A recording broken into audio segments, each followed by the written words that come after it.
10월 4일 KMA 뉴스브리핑 시작하겠습니다. 대한의사협회가 코로나19 백신의 안전하고 신속한 접종을 위해서 적극 나서고 있습니다.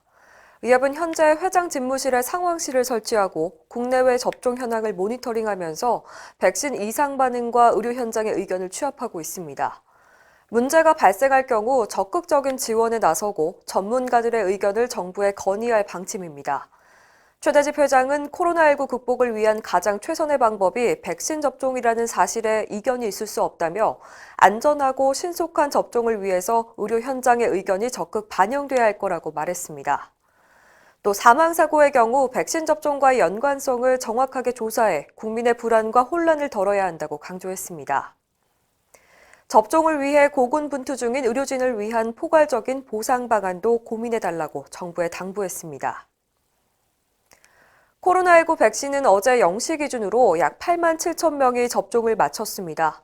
보건당국에 따르면 접종 후 이상 반응 신고 사례는 207건인데 대부분 두통과 발열, 메스꺼움, 구토 등 경증 사례였습니다. 하지만 어제 예방접종 후 사망했다고 신고된 사례 2건이 발생해서 질병관리청이 역학조사에 나섰습니다. 사망자는 요양병원에 입원 중인 50대와 60대 남성이고 둘 다 아스트라제네카 백신을 맞은 걸로 확인됐습니다. 질병청은 사망 사례 외에도 중증 이상 반응인 아나필락시스 사례 3건이 신고됐다고 밝혔습니다.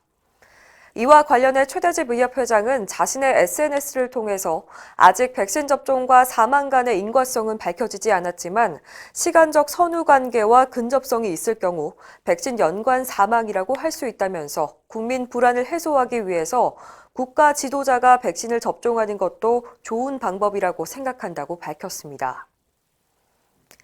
보건의료인이 코로나19에 감염되면 별도의 심의 없이 산업재해로 인정받게 됐습니다. 근로복지공단은 이 같은 규정을 3월 1일부터 시행 중인데요.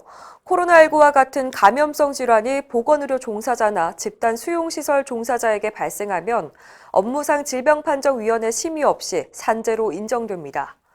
질병과 업무 관련성이 명백하면 심의 대상에서 제외함으로써 산재 인정 절차를 신속히 하려는 조치입니다.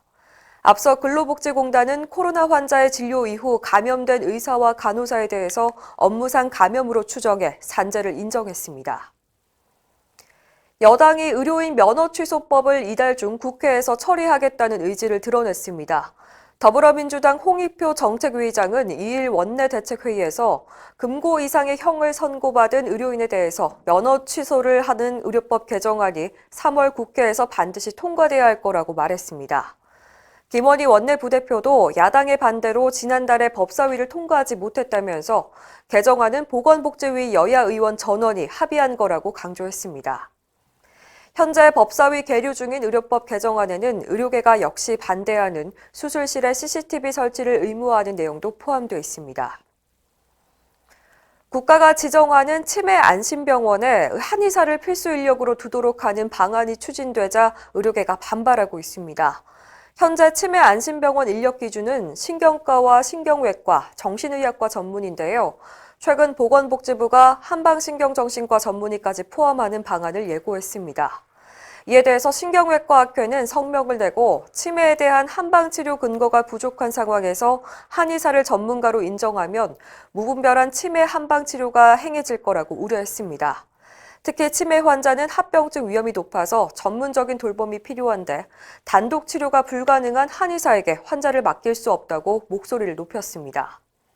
신경과 의사회, 정신건강의학과 의사회, 신경외과 의사회, 노인정신의학회도 잇따라 반대 입장을 밝혀서 갈등이 계속될 것으로 보입니다. 이상으로 뉴스브리핑을 마칩니다. 자세한 사항은 의협신문을 참고하시길 바랍니다.